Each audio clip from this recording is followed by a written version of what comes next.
You think you lack discipline. You tell yourself you need more motivation, more willpower, stronger habits. But what if I told you that your brain has already decided you'll fail before you even start? I'll show you exactly how this works in the next 2 minutes. Why it matters.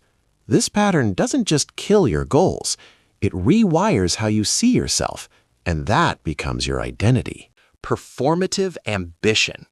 You talk about your goals more than you work on them. You plan, you research, you watch videos like this one. Your brain gets the dopamine hit from imagining success, so it never needs to pursue it. Here's what that looks like.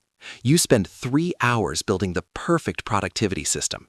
You'd never use it past day 2. What's happening? Your brain just got rewarded for preparation, not execution, and now it's trained to crave more preparation. The fix? Set a 2-hour limit on any planning phase, then start badly. But there's something deeper going on here. Complexity addiction. You only start projects that feel massive. Writing a book, building a business, total life transformation. Small steps feel insulting to your potential. Psychologists call this goal inflation. Picture this. You want to get fit, so you designed a 2-hour gym routine with meal prep and sleep tracking. You do it once, then never again. Your brain sees the gap between where you are and where you want to be, and it freezes. The goal is so big that starting feels pointless. One action today, do 1 push-up. That's it. Your brain needs evidence that you're capable of finishing something. And that brings us to the real killer. Identity protection. You stay lazy because trying and failing would prove you're not special. Right now, you can tell yourself, I could do it if I really tried.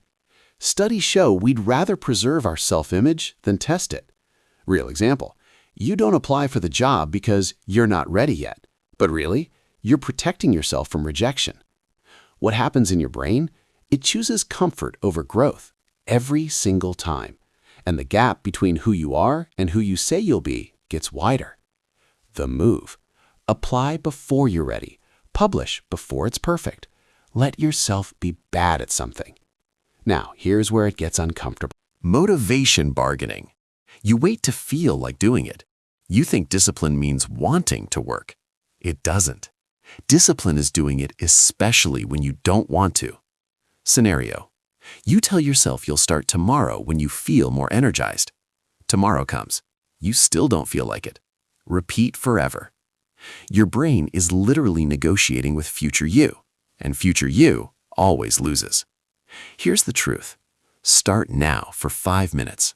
Feeling follows action, not the other way around. But most people miss this next one entirely. Outcome obsession.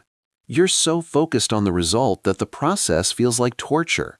You don't want to write, you want to have written a book. This is why you quit.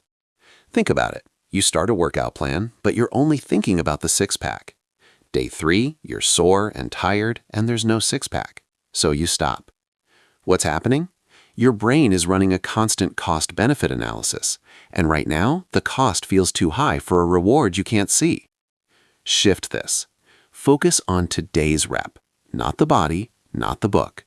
Just this one sentence, this one set. And here's the one nobody talks about. Selective amnesia. You forget every time you've quit before. You genuinely believe this time will be different, with no evidence. You're not learning from your pattern, you're repeating it. Example, this is your 4th time starting a journal. You stopped after a week every other time. But somehow you think willpower alone will carry you now. Your brain is optimized for hope, not memory. The antidote?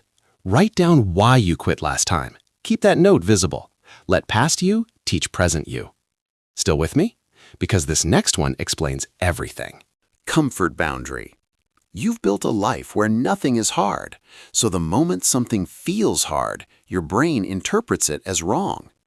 Researchers find that people avoid discomfort more than they seek pleasure. Here's the scenario. You sit down to work. It feels hard. You check your phone. Instant relief. Your brain just learned that hard equals bad. What's really happening? You're training yourself to escape challenge, and every escape makes the next challenge harder to face. The practice? Sit with discomfort for 60 seconds before you quit. Don't fix it. Don't distract. Just sit. And finally, The story you tell. You've said, "I'm lazy" so many times that it's become true. Not because you are, but because you believe you are. Your identity is just a story you've repeated. Last example. Someone asks what you're working on. You say, "Oh, I'm terrible at finishing things." You just reinforced the identity, out loud, to another person. Your brain heard that, and it will protect that story to stay consistent. I'm someone who's learning to finish things. Say it, even if you don't believe it yet. Summary. Here's what this all comes down to. You're not lazy. You're protecting an identity that doesn't serve you anymore. You're avoiding discomfort because your brain thinks comfort equals survival, and you're waiting for a version of motivation that doesn't exist. Discipline isn't a personality trait. It's a skill. And like any skill, you build it by doing it badly first. So here's your choice. Keep watching videos about discipline, or go prove to yourself that you can do one hard thing today. I'm not going to tell you to subscribe. If this hit you, you already know what to do. Now go build evidence.